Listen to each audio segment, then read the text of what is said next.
Welcome to the Cookbook, where we invite guests on to share the ingredients of what has helped make them the successes that they are. All of it, the good, the not so good. You're not going to find anything half-baked here. And our kitchen gets messy sometimes. That's when the fun starts. So come on and join us.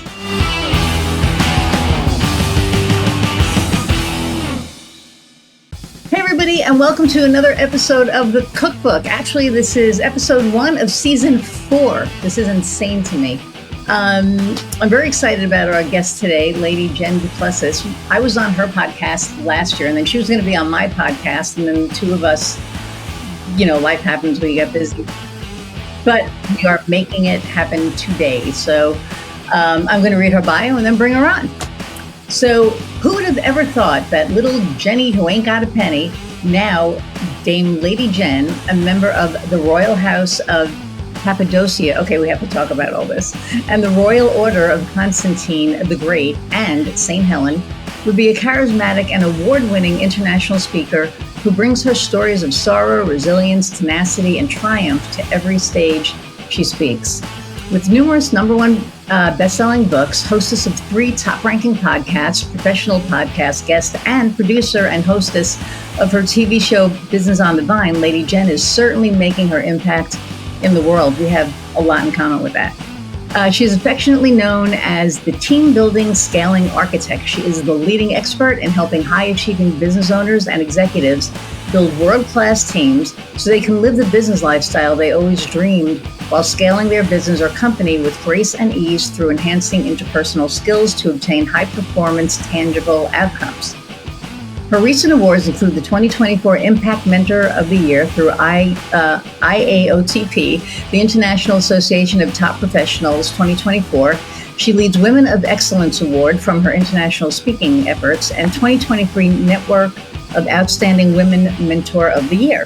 In addition, she received Easy Way Network Golden Gala Award for her heart-centered work in the world, as well as the Outstanding Leadership Recognition Award from the Los Angeles Tribune. She is devoted to her philanthropy and charity work, helping homeless women and children, eradicating human trafficking, U.S. military veterans, and animal shelters. You are like a woman after my own heart. She believes that we have acres of diamonds right under our feet and that we have everything we need to inspire people and leave our mark in this world. Her motto is move from working in and on your business to living above and beyond. So without further ado, let's meet Lady Jen. Thank you so much. Hi, thank you so much for having me. I'm so excited to be here. No, thank you. I'm so happy that you fell out of the cracks and we were able to make this happen. But it's so funny in reading your bio. We have, I think, our life missions are so. We have a lot in common with that, and I love all of the philanthropy. I love all of the resilience. I was homeless when I was 19. Oh, wow. So, it's like all of the things that, are in your bio, I'm like, oh yeah, I can check that. I can check that. So except the awards, your awards are like, amazing. So how did the Lady Jen happen, and how did you become a member of the Royal House of Cappadocia? Did I say that right? Yeah, Cappadocia. Yep, it's in Turkey. Yeah, thank you for asking that. Yeah, well, I've been a philanthropist all my life. I've always given back. I've always volunteered. I've always, done things for charities. And I received a phone call from a colleague of mine saying, have nominated you to be knighted. And you're going to be receiving a call from the prince. And I was like, ha, ha, ha. Sure I am. And he said, no, really, there are a multitude of royal houses around the world, when everyone says, especially with Lady Jen, I go by Lady Jen, but people say, is that Lady Gaga or Queen Latifah? It's a marketing ploy. And I said, no, actually, I'm knighted, from a royal house. And people always say, well, is that England? And I go, the House of Windsor. This is just the House of Cappadocia. It's a different house. So it started with my philanthropy work being recognized for that. And then the second level of acceptance is, what I'm doing in the world in my line of work, whether I'm an artist or a musician or a doctor or an entrepreneur, right? An innovator. What am I doing with my work, and how am I contributing back to my community and the world in my work? There are a lot of people that have entrepreneurial, aspirations, and they work and they make money and they keep it and they don't do much with it, right? So I was recognized for that as well. So a couple years ago, I was invited to be knighted into the Royal House, or the Royal Order of Constantine the Great and St. Helen, which is part of the Royal House. And it's the oldest order of knighthood in the world. We were established in 360 AD, and there's less than 800 of us in the world now. And it's all about charity and faith, and it's not Christian based. It's just faith in people, right? Mm-hmm. Charity and faith and chivalry and honesty and all of those things. And our mission is to help homeless women and children, as well as gals that are trafficked. And among other things, we just had a meeting today, and we're always for everything, anything and everything that we can do, right? So it's just a great honor. And I have a sword. I just got my sword not too long ago. I have to get it on here so that people can see it. I mean, I have my lightsabers on there. You should definitely have your sword. Yeah. It's huge. It's huge. I don't have my crown. I don't have my jewels. I have my plaque behind me, but yeah, so it's just a great honor. And yeah, I got a call from Prince Raphael, and, he's just wonderful. He's, 78 years old now, and his, I believe his grandson will take over, but yeah, when he goes, but yeah, there's a long story about it. And, we have a monarchical chapter that we always want members of. You simply can go to myroyalorder.org, and you can find out about the monarchical chapter, which is where we get donations to do the work that we do. And we encourage everybody to be a member of that. Wow. That sounds amazing. I mean, the whole, and I love the fact that it's for homeless women and children, and that it's, focusing on trafficking, because there's so much of that going on. Yeah. I was reading this article here that there are on the interstates, there are rest stops that are like, they're where truckers stop and take showers and all that stuff. Yeah. And there are trafficking spots there. And I read that, and I was just like, oh my God. Think like in Indiana that, so I'm grateful that you're doing that work, because, so many people out there don't get it. They don't get the danger. Well, and it's sad too, because we have a St. Helen home in Hawaii in Honolulu. And I said, well, how many girls are trafficked here? I mean, you're on an island, for God's sakes. But there are some 50,000 girls that are trafficked, and I'm sure boys too. But we went to the Helen House, and St. Helen House, and we had 18 girls there at the time. They can stay there until they're 18, or I think it's 18 months. It's like 18 and 18. They're there for 18 months or until they turn 18, and then they, have to leave. And we help provide them some place to go. We don't just let them out of jail and let them go, but it's amazing to see the girls that have been there for 2 weeks versus those that have been there for 8 months. They are still in that promiscuous arena, because that's what they think they need to be doing. They don't talk. There's no eye contact. But as soon as they get the mental, emotional, physical, educational, assistance that we do, we have a school there and everything. As soon as they get all of that, you can see they start reblossoming again. And one of the things I've learned about this, and Frank Perdue, we all know Perdue Chicken, his wife, Minky, she's a friend of mine, and she works with a lot of trafficking, as prevention of trafficking as well. And the thing that we don't realize is that most of the girls are handed over, and boys are handed over by their family members for money. And so it's not that they're stolen or kidnapped or anything like that. Their parents sell them. Their aunts and uncles or brothers and sisters, sell them for money. And that's what's really sad about it. Oh my, That I had no idea. Yeah. So anyway, anything that we can do to help anybody who's, in charity, I'm all for it. Yeah, absolutely. I run a small not-for-profit here with my friend Michelle, called Unmasking Lafayette, and it unmasks, social issues that we have in our community. So we work with usually smaller organizations, and we raise money and awareness for them.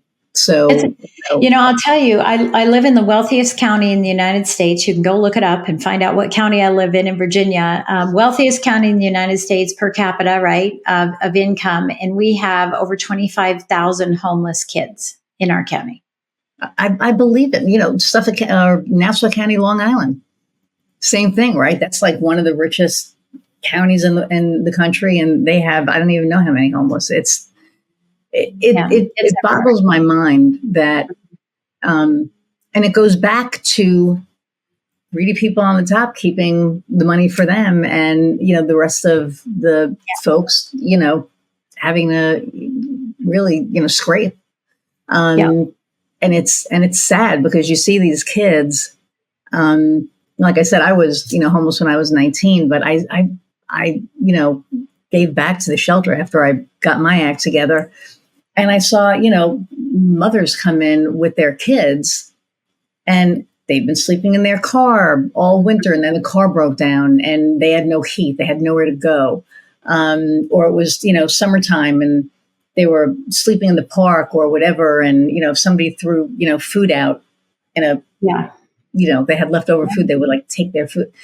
It is heartbreaking, and it shouldn't happen here. It shouldn't, and it does.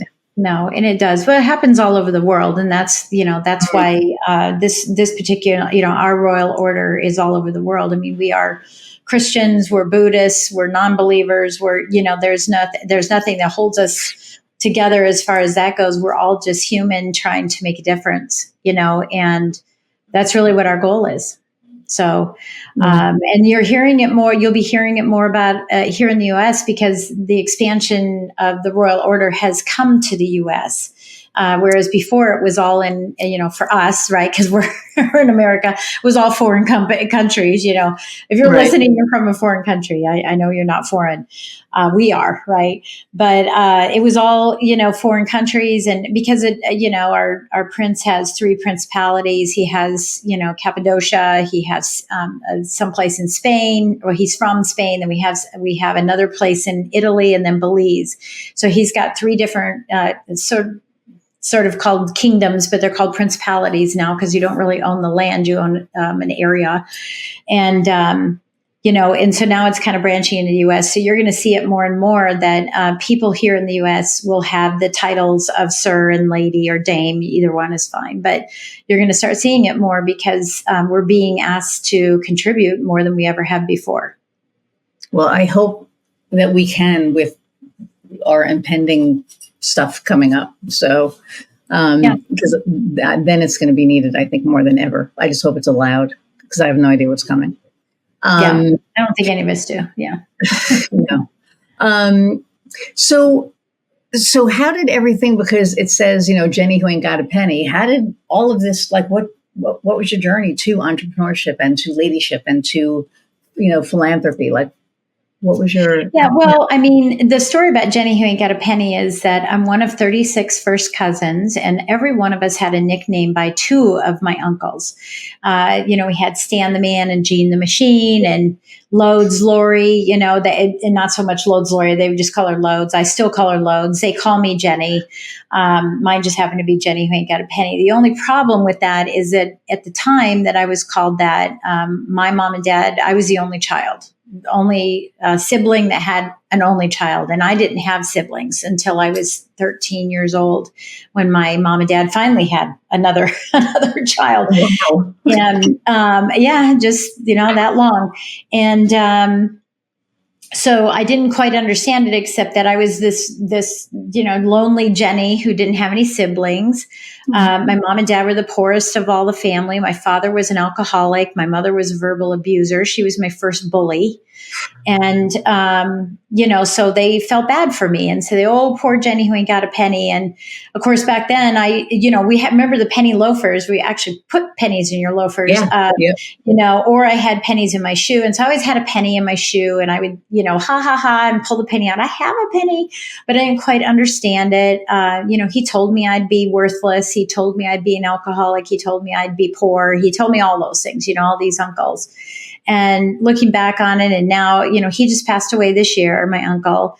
I'm grateful because I think I could have gone down that road and that path of alcoholism and, everything. But it did make me become a perfectionist because if I was perfect, dad wouldn't drink. And if I was perfect, mom wouldn't yell.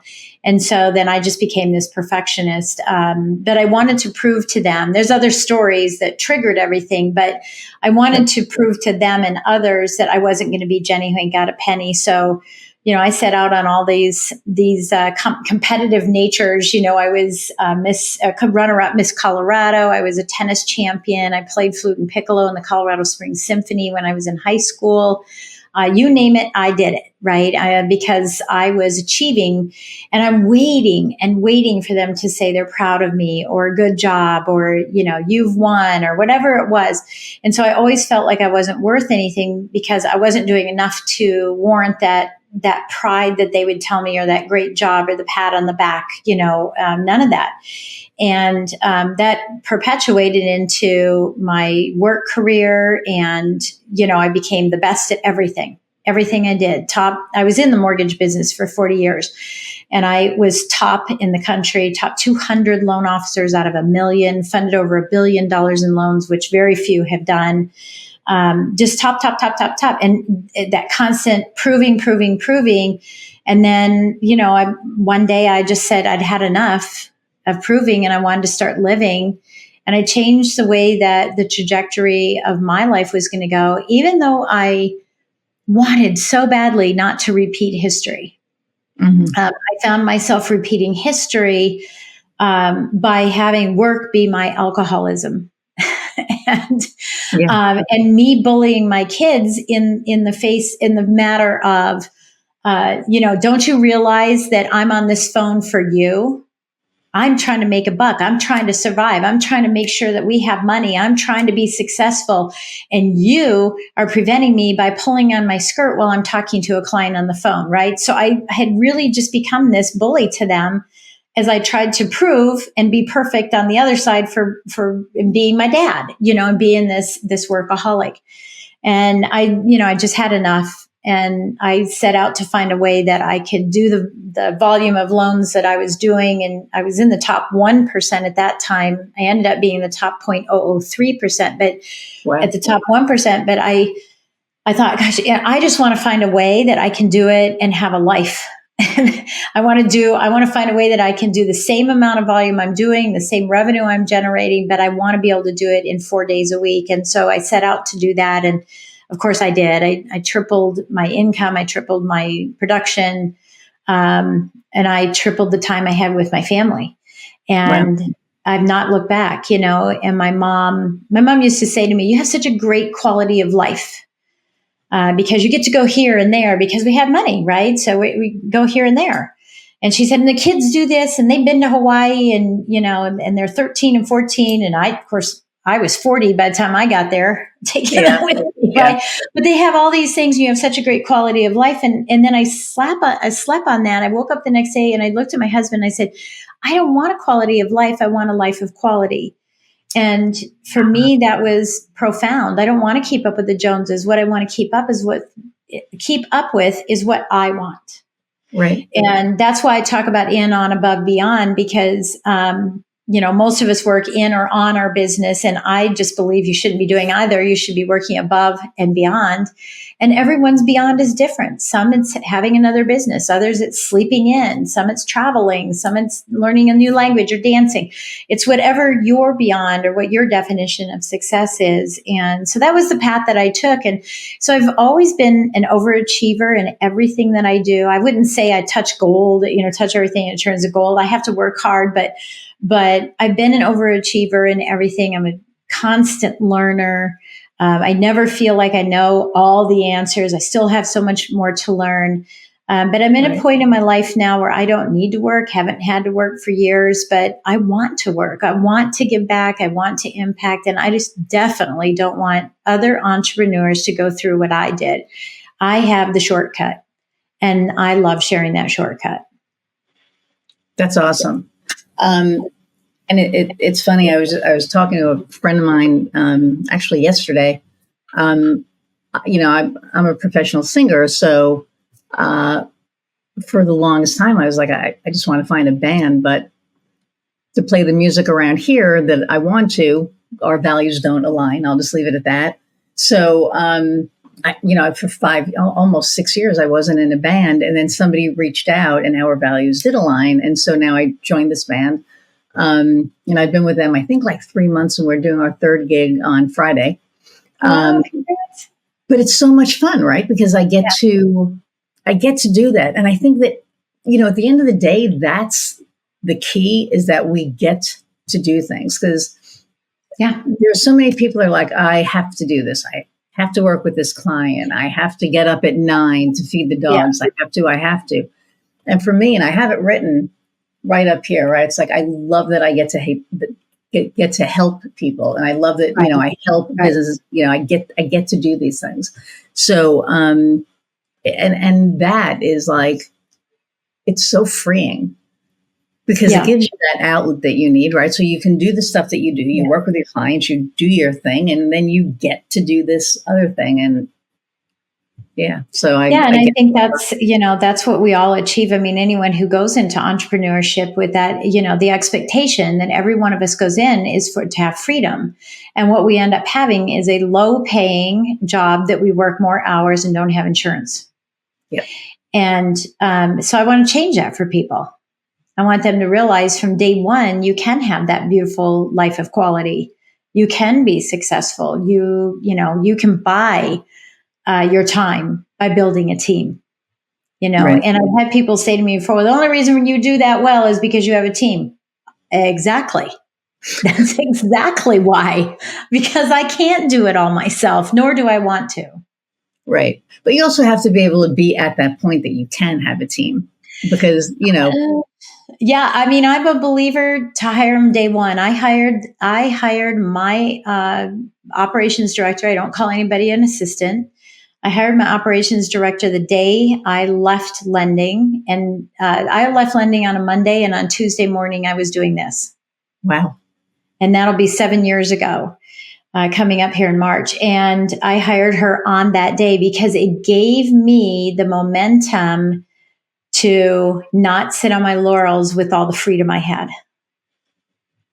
Interesting. And then a year goes by, and then 3 years go by, and your business isn't where you want it to be. So I hired her immediately.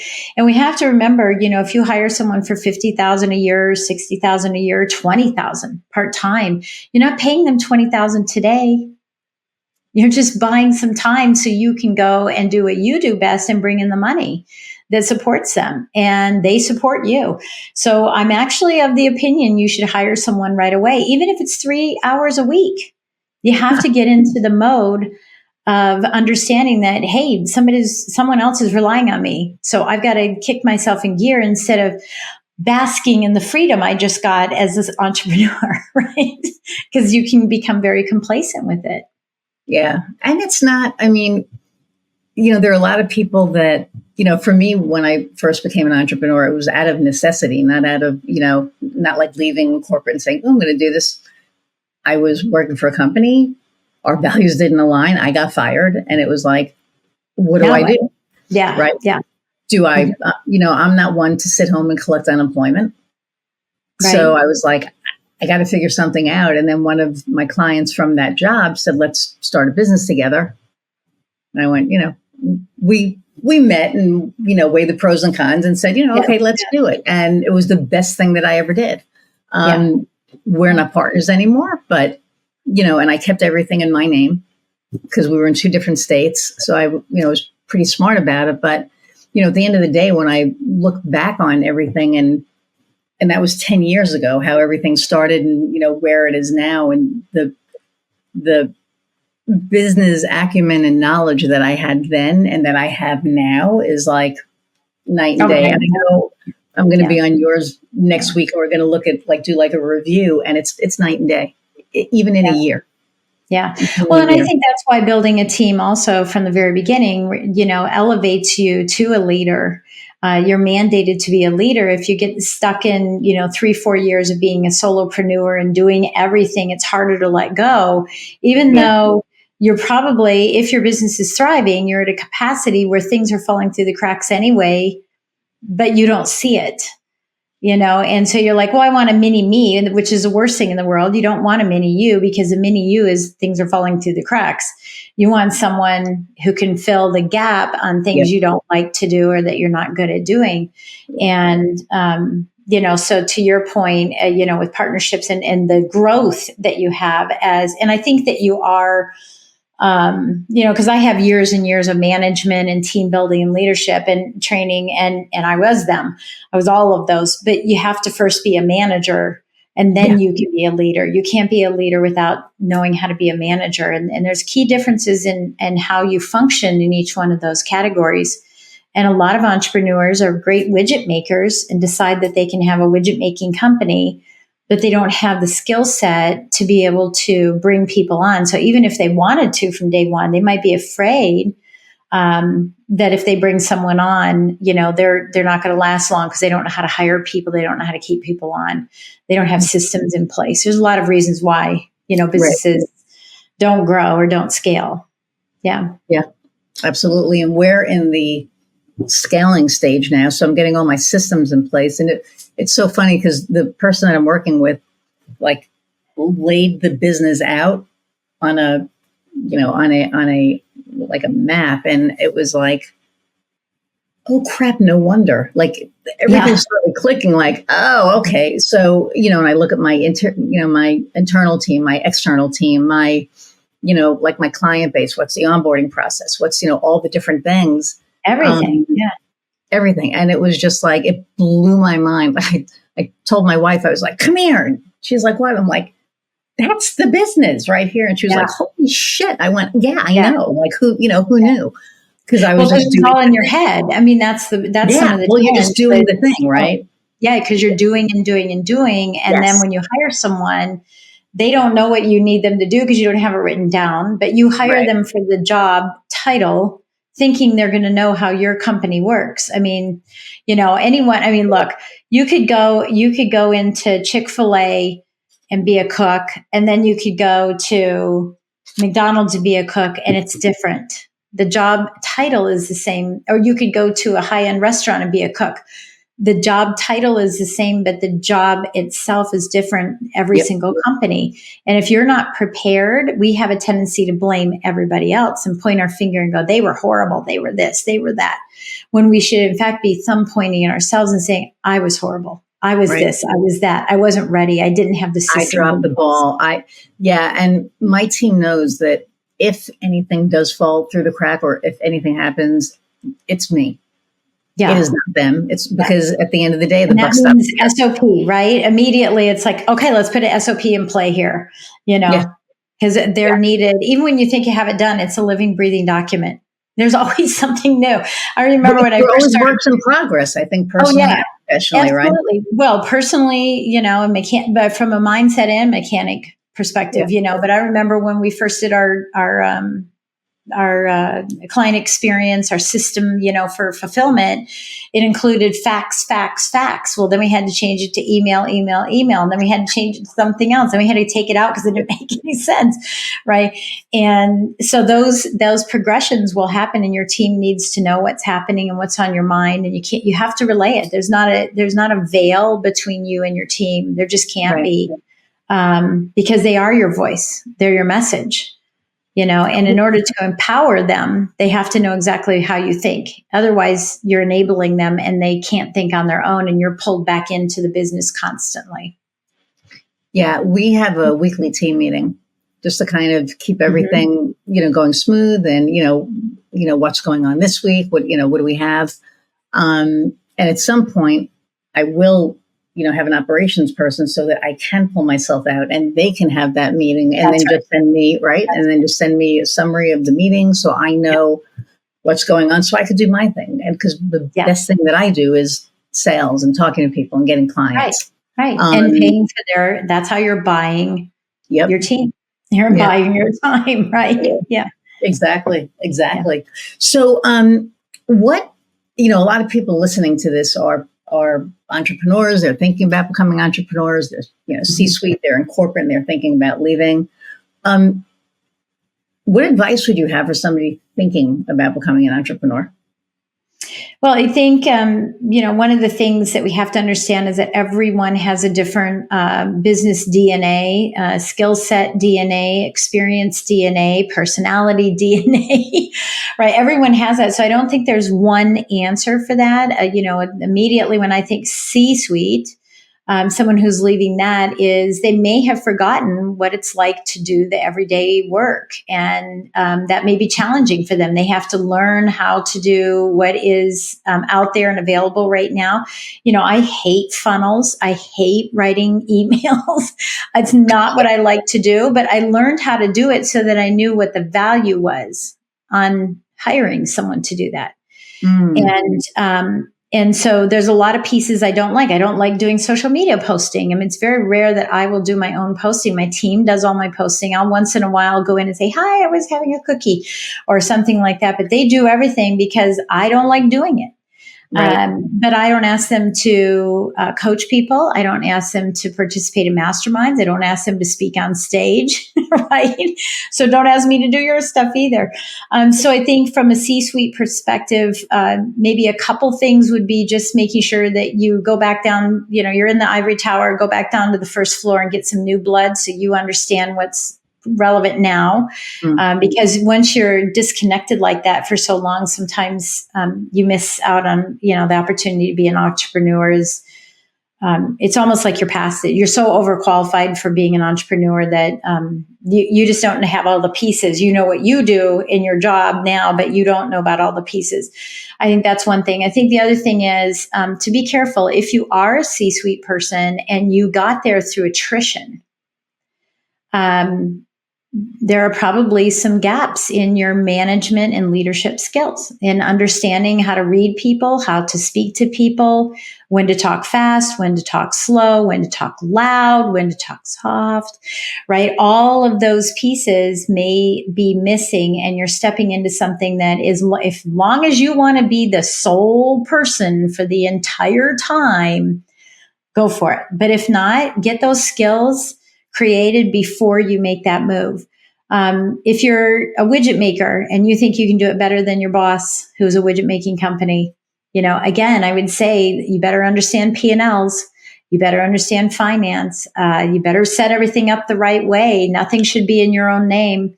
You've got to have a corporate veil to protect you. Make sure that you're surrounding yourself with advisors that are giving you, advice from every aspect of your business, and that you vetted them before you even step into it.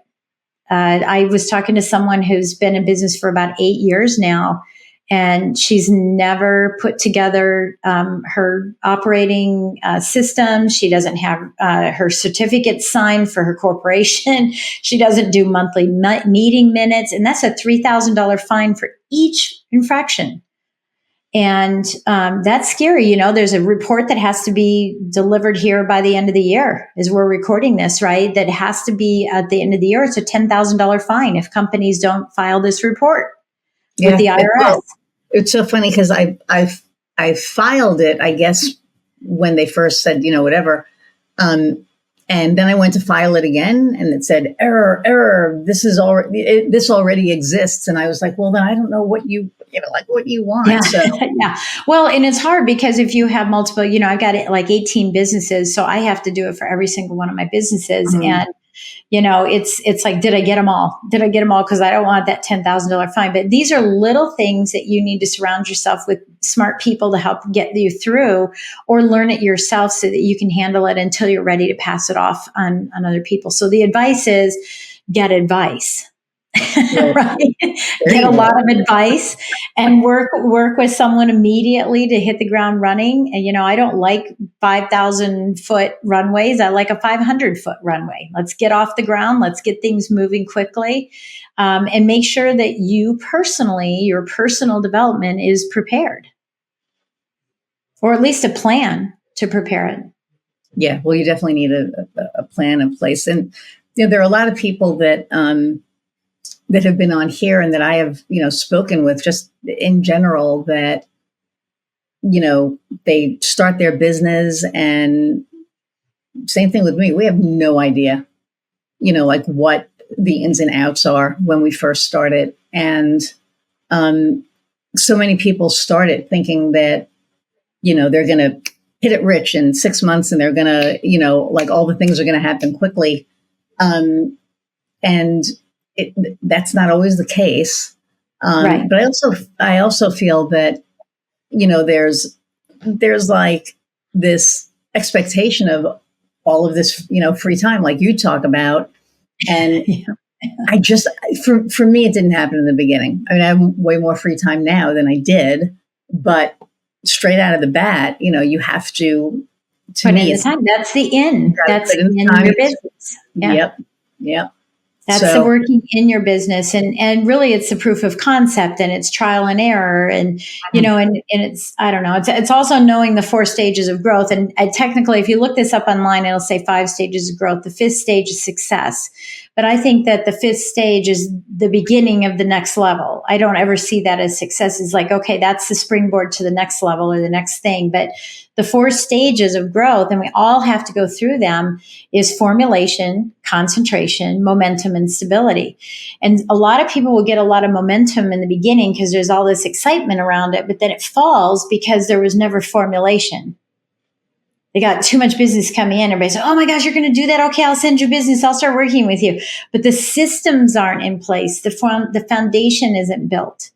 And so it falls flat, and they have to rebuild anyway. So spend some time in formulation, spend some time in concentration. This is the end part of the business, right?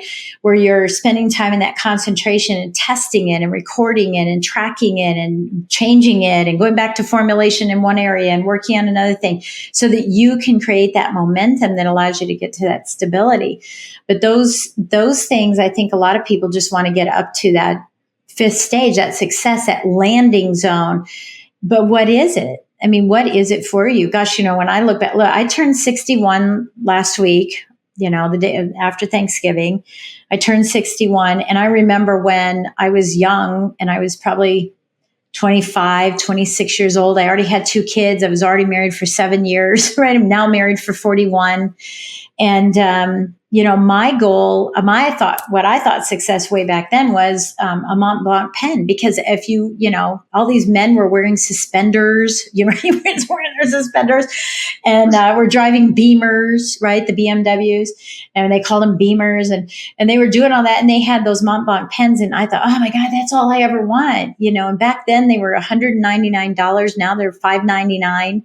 But I remember the day I got that Mont Blanc pen, and I would meet with clients and unscrew the top quietly and let them see that look at me, I have this Mont Blanc pen, and I have it in a cute little holder, and I would hold it in a way that they knew that I was successful. But I think I had it about 8 months, and the threads started getting all funky. So I pulled it apart, and all the ink spewed on back then women wore suits that looked like men's suits, right? So it was all over the suit. And I thought, this is not success. Who told me that this was success? This is not what I want. It was what was in your head. I remember it's so funny you say Mont Blanc. I had it didn't screw off. It pulled off, but it was no, it actually was a screw, but it was like a almost like a plaid kind of print. It was like silver with black, and it was $200. It was a gift from somebody, and I was at a client's, and I put it down for like 5 minutes, and I came back and it was gone. Oh gosh. So I was like, there goes my success. It wasn't that. It was like, how do you walk into a business and then accuse tell the owner, one of your yeah, employees just stole my pen. yeah, Like, yeah. how petty is that, right? No, So I mean, I think I would have looked at, if that happened to my Mont Blanc, I would have said my success is gone, right? Because that was my definition of success, right? Yeah, but for me, it was just like, I finally got it. And now that's just, and you're right. Success is different to everybody. People, right? Yeah, just stop chasing. Yeah, I have a client about 3 years ago. He said to me, I don't ever want to do more than this amount of income, revenue ever, because that means I have to work too much. So I said to him, well, how'd you do last month? And he said, I made X. And I said, oh God, I'm sorry. He said, why? And I said, well, because you said you didn't want to make more than X. I'm sorry that I had you work so hard. And he goes, no, I want to know how I can make more. Right? Because he finally realized what it was. But what he was trying to achieve is time with his family. He didn't want to work that hard. But we worked on and this is specifically what I help people with, is how do you do the volume that other people do, the revenue that other people do, without having to work so hard. And Les Brown says this. I had the wonderful privilege of being on his speaking faculty before COVID. And he says, if you do what's hard, your life will be easy. If you do what's easy, your life will be hard. And what I learned was, I thought it was hard work, right? I thought it was working hard, long hours, all of that stuff. And what I realized is it is the hard work for a short period of time, not the working hard. And if we can all realize it's not about the hours you put in, it's the quality of the hours you put in. Yep. And so anyway, so I was able to help him figure out how to do more than what his goal was in half the time, a third of the time, whatever the number was. And now we had freed up time where he could do more business and still have that time that he wanted with his family and friends and golf and whatever he does, And I think we have to do that. No, I agree. It's so funny because when we look at, I know when I was like in my 20s and 30s, what I thought success was, and I just turned 64 and I've been running my business for 10 years. I only have, the one business, excuse me. And in that 10 years, so much happened, right? So a lot of good, a lot of holy shit, what were you thinking moments? And then a lot of, okay, this is like, I'll say about 3 years ago, 2.5, 3 years ago, I got really clear on what I wanted to do, how I wanted to help my clients. Yeah. Because at the end of the day, if I can't help them, I can't work with them, right? So I want to make sure that, I know, that I have a good plan in place, a good blueprint to be able to help them succeed. And when that became clear, that was it. Everything just kind of clicked and, moved forward. Yeah, what you're really talking about is niching. I say all the time, that if you're selling everything to everyone, you're selling nothing to no one. Oh, 100%. Never have I ever seen a commercial by Starbucks for their yogurt. Never have I seen a commercial by Starbucks for their pops. They only market their coffee, either cold or hot, but they only market their coffee. And then when you come in, you can see all the wonderful other things that they offer. So niching and being specific and having a very targeted market or a high level of expertise. Mine happens to be team building, right? And scaling. And team building so you can scale. Can I do networking? Absolutely.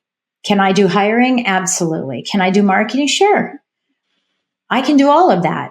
But that's where my specialty is. My tranche is there. And if someone wants too much marketing, I have to refer them to somebody else. I can do some, but I know what my levels are and I know where my expertise lives. And because of that, it allows for me to have a higher price point per client because it's not just the time that you and I dedicate to our clients. It's all the experience that comes behind it. Yes. And that's priceless. It's just, you say that. And I had a conversation with somebody. I was in a networking group, I don't know, like 6 months ago. And I was talking to a lawyer and he said, like trying to explain to people, that if I do something pro bono, that, it really costs this much. And I said, then Mark, what you need to do is what I do. So what I'll do is if I'm helping somebody, I'll send them an invoice with how much it is, and then I'll zero it out. But I want them to be able to see that value. Yeah. That this is what I'm giving you. I'm gifting you this. And he started doing that, and it made such a big difference for him because he said, now people understand that when they talk to me, it's $3.50 an hour. Yeah. Or whatever it is. So if I'm talking to you for 15 minutes, lawyers normally charge by the minute. It's not like, 15-minute chunks. It's like if you're talking, this is how much you're going to get charged. So, and I think that when people understand the value of something, it changes. Yeah. I think for business owners, so, if you're listening to this, you want to hear this, you hear a lot of coaches tell you, how much do you want to make this year? Which, by the way, I'm okay with that as a starting point, but I don't believe in goal setting because I think it limits you. Mm-hmm. So, and I'll tell you about that. And let me tell you about that, but don't let me forget about that dollars per hour. But, if your goal is to serve 100 clients or to make 100, repair 100 roofs, whatever you do for a living, your goal is 100. And by June, if you track, I call it halftime, because at halftime, you go back into the locker room and you figure out, am I winning the game or losing the game? And what adjustments do I need to make? Right. I like that. Yeah. So if at the half year you're at 30, most people will quit on money and say, well, I've only gotten to 30 and I'm supposed to do 100. So I'm short 70. So I guess I just won't make my goal. If you're at 70, we're human. We're going to say, hey, I've already done 70. I only have to do 30. Well, heck, if you did 70 in the first 6 months, why couldn't you do 90 in the second? But the reason why you're stuck on this $100, this 100 serving, clients is because you set out a goal. So my philosophy is to focus on the activity that gets to that goal. And if you're constantly looking at those activities and doing purposeful, purpose-driven every single day, not wasting your time, then you're going to exceed that goal. You're going to look up and exceed that goal. It happened to me. That's how I got in the top 200. I had no idea. I was doing $50 million a year in loan production. And all I wanted to do was 50 million. I wanted to do it in four days a week. When I got the plaque in the mail in my office, I had no idea it was coming. I opened up that plaque and I find out that I am on the top 200 loan officers in the country out of 1 million. So I start going down the list because I'm competitive, right? I'm not 1, I'm not 2. Oh my God, I'm not 50. I'm not 100. Where am I? Am I on this list? Did they make a mistake? And I was 178.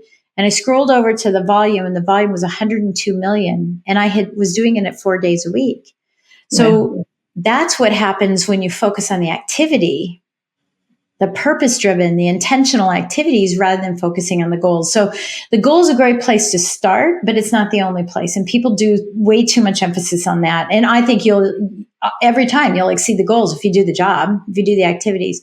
Yep. But the thing about the hourly, that I hear a lot of coaches say, if you make $100,000 divided by this, divided by that, times this, whatever, they come up with whatever, formula they want to use on how much you're worth an hour. And if it comes down that you're worth, and by the way, to be a millionaire, it's $340 an hour. But if you are at $100 an hour, our tendency is to say, well, now I'm going to charge my clients $100 an hour. But see, you're worth more than that. That's just what your time is worth. Now let's add in your expertise. Yes. And this is where people fail so often. So hear me on this. You are not worth the dollars. You're worth the dollars plus the experience. Right. And that's where your price point needs to be. Yeah. And that's what I was trying to get to was they're paying for, your education. They're paying for your experience. They're paying for your skill set, right? I mean, because they can't. There was this thing. Resources, connections. All of it. Mm-hmm. There was this thing where this guy said, I just read this the other day. This guy wanted this deck built. And they showed a picture of this deck that is way, whatever. And so the deck builder said, I could do that for $1,500. And the guy goes, $1,500? I'll just do it I saw myself. this video. You saw Yes, this, right? a set of So he stairs. says, I'll give you the material and well, I still don't know how to do it. And then at the end, he's like, just take the $1,500 because, Right. And people, you really have to kind of steer people to that because they don't understand it. I have a client who's, a very successful executive coach. And, she gets what she gets because she was the COO of Mercy Housing for 12 years, right? So, she lived it. So when she's coaching these executives, she's not just coaching them because she's an executive coach. She's coaching because she lived it and she understands and she's empathetic. She's amazing. She's like one of my favorite people. Well, and I think that's also an elevation to mentorship, right? There's a difference between a coach and mentorship. A mentor is walk the walk. A coach typically, and I mean, there's some other pieces of it. Really, coaching and mentorship is just like management and leadership. It's the same thing. One is more, vision driven, getting feedback. The other's task oriented, right? And I get that. But most coaches have never played the football game. They just know the game. Right. Players that are coaches have been there. Right. They know what it takes and they know the pitfalls and they know when you're about ready to hit a wall and they know when you're about ready to accelerate and they know when there's watch out for this part going up the mountain because I've been there. Right.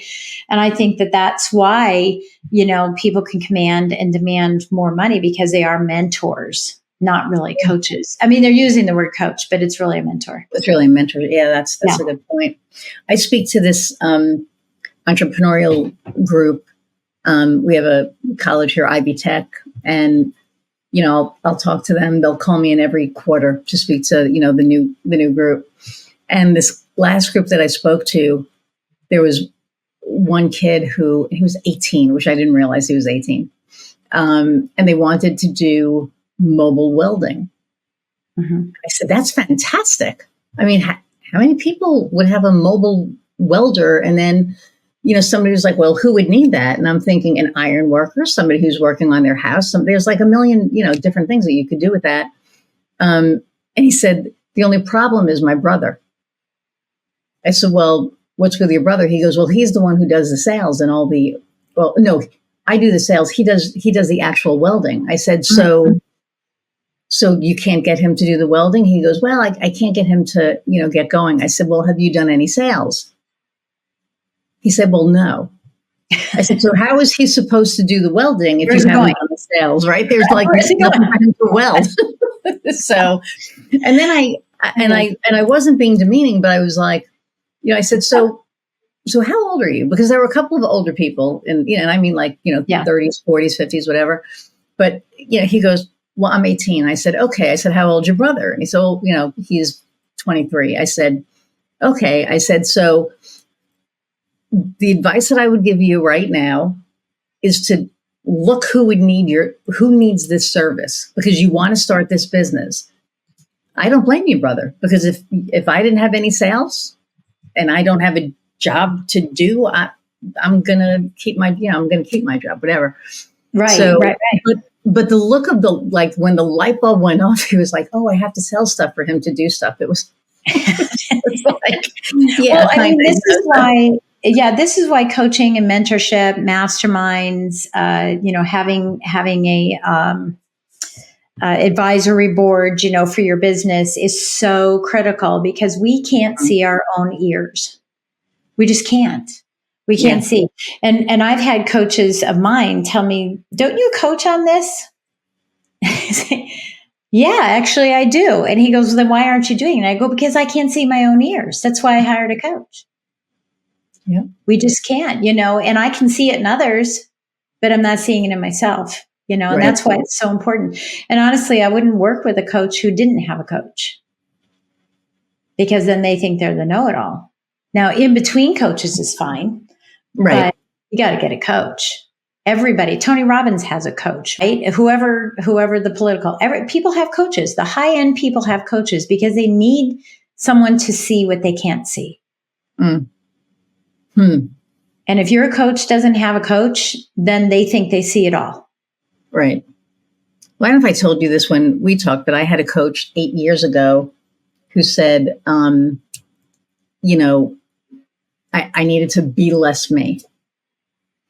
And I said, what do you mean? He goes, well, you're a New Yorker in Indiana and you're trying to sell your services. So you need to, pull back a little. And I said, okay, that kind of makes sense. So I did.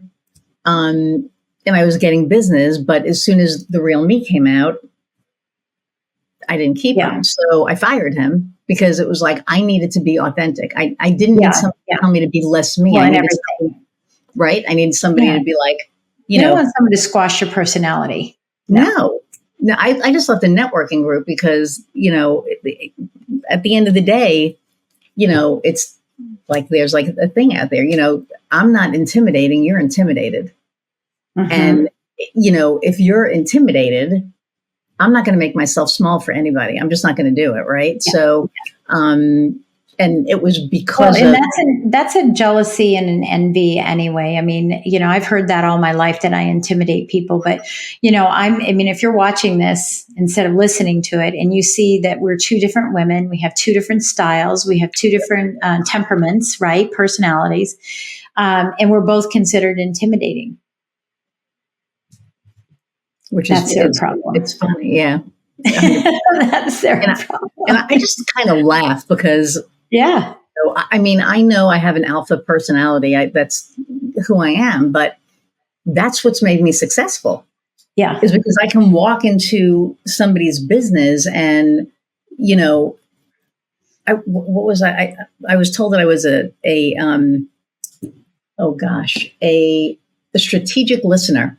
So when I walk into a business and I sit down and I learn about them, the front part of my brain is listening to everything that they're saying. Yeah. The back part is like going, okay, how are we going to help this? And then I'll get like these little downloads, right? It's like, oh, this is, right off the bat, this is one thing that I would look at. And the other thing that I do is go in and praise them on the stuff that they're doing well. Yeah. It's like recognizing you're doing a great job here. You're doing a great job here. You could probably, this is the area that you could use a little help and I can help you here. But everything else you're doing is fantastic. I've seen people go into businesses and they're like, what the hell are you thinking? Why would you do it that way? And I'm thinking, why would you talk to somebody that way? And you want them to. Yeah. Well, most people, I think the other thing too, I do a gap map with all my clients. And I think the one thing to understand, especially as a mentor to people, is that not everybody has to do it the way I do it, the level that I do it, the breadth that I do it, the depth that I do it. Okay. Not everybody has to do it the way that we, became successful. And now that's going to be the way we're going to coach everybody. I think that is so wrong. And some people, I find, at least on the entrepreneurial side, if they were to rank, from 1 to 9, I like the 1, 3, 5, 7, 9, because I can't understand what 4 or 7 or 8. I can't. How do you quantify 8? I just don't get it. So anyway, 1, 3, 5, 7, 9. But if, you don't have to be a 9 in social media unless you're following someone else's dream. If you're doing well and you don't need social media, then don't do social media. Right. And so when we do our gap map, we don't try to make everybody perfect. You don't have to reach 9 in every category. Maybe you want to be a 5. Maybe you want to do random acts of marketing on social media, then do random acts of marketing. But if you're not doing anything and you want to do random acts and you're going from a 1 to a 5, then we'll work on that. But we don't need to work on getting you to a 9 if you don't want to be in that area. And, a lot of people don't like networking. I don't want to get into a whole conversation about that, but a lot of people just don't understand what networking truly is. Right. And so they stand back from it. Some stand back because they're introverts. Okay, well, let's find another way. Let's explore, if you're an introvert, let's explore another way that you can network with people. And a lot of times they're great one-to-one. So let's figure out, how do we get you into one-to-one situations? The other side of that is someone who is a great networker, and I call them squirrels because they run around asking for everybody's info and they stuff their mouths with nuts, and all they are is just a bunch of squirrels going around and they're not getting any results. Well, then we have to look at, how are you networking? So if you're okay doing that, that's great. You're an extrovert. But let's figure out what you could do, a tweak, maybe a revamp. I don't know. We have to look at it and see what that DNA is. What's your personality like? Is it strong? Is it stand backish? Are you a giver? Are you a taker? What are some of the things that we need to be looking at? What do you say to people now? Are people even interested, or are you just gathering information? So if networking is not working for you, it might be that we just need to make a little adjustment. Or throw it away altogether because it just doesn't fit your personality, and we'll find another mechanism to do it. Right. And I think that's the important thing with gap maps. A lot of people have these gap maps where they rank you and they go, okay, add them all up. And then you're ranked 33 out of 100 and you start feeling bad about yourself. And your coach is like, yeah, that'll make me look good. So if I can get them to a 50, I'll look good. Wow. Right. And that's not fair to the client because they don't need to be perfect in all areas. None of us do. No. So, for what you have like 18 different businesses. So what is the main business that you focus on? Yeah, my main business is speaking and mentoring, right? That's my main business. I speak like this in order to get opportunities to speak or to have conversations with clients and, bring clients on. That's my main business. My husband and I own a substantial amount of real estate. Again, we're in the mortgage business. So why wouldn't I have that product? Why wouldn't I own real estate? So we own a lot of real estate. So we run that business. We don't manage all the properties, but we run the business. And then I have Airbnb business as well. My husband has a business as well. And separate from mortgage. We actually worked together for a while. But he has a business as well. But then under all of these things, as I'm speaking to you now, my company is Kinetic Spark Consulting. That's my umbrella. But under this umbrella, I have a company for being a podcast host, for being a podcast guest, for speaking, for my books. For every one of my podcasts, I have 3. So each one of them have their own entity to create separation for anything that I might say on a podcast. And so that requires a lot of that work as well. And then I have a private lending entity, I'm just going to call it that way, where I speak at, Real Estate Guru 3-day events where they go, hey, learn how to fix and flip or do tax liens or whatever. And I go there and I speak about investing and about mortgages as a consultant now. Because there's so many people that think they have to go in the back alley to get that first deal and they don't. And so I speak to that. And some of my coaching is creating wealth through real estate. But I don't teach tax liens. I send you to the person who teaches tax liens. I'm just the fiduciary pulling it all together and suggesting what you might want to invest in based on what you have and your experience, et cetera. But so I have the private lending company. So I go out and do all that speaking. And then the leads that come from that, I give to my daughter who has that company and she runs that company. I still have a percentage of ownership, but she runs the company for us. So yeah, we have, all in all 18 companies that some are sub companies. It's just silly stuff, but yeah, it's a lot. It's a lot to do, but we do it once a month for a full day. Okay. So how do people find you for the different things? Because there's like a million things that you do. Is there like one place that they can go? I would just say, I'm all over social media. I'm either there as Lady Jen or Jen, but you'll find me all over social media. But the best way, and I'm not really good at going in and responding to people. So, I just don't, because most of the messages that all of us get, right, are, I think you should buy from me. So I don't do that. And I don't do that to people either. I have a very boutique company. I want to meet with people. I want to talk to them to see if they're a good complement for me and my practice and vice versa. So the best way is to go to my website at jenduplessis.com, and then you can contact me there, or you can text me, text the word Jen, Jen, to 26786, and you'll get in my world. And from there, you'll have the opportunity to have a strategy call with me. If that's something you want to do, if you feel, that, hey, I need you from day one, or I need you to scale, or I need you to help me transition, out of corporate into entrepreneurship, we'll just have a conversation and see if it fits. Nice. All right. Well, thank you. We're over an hour already,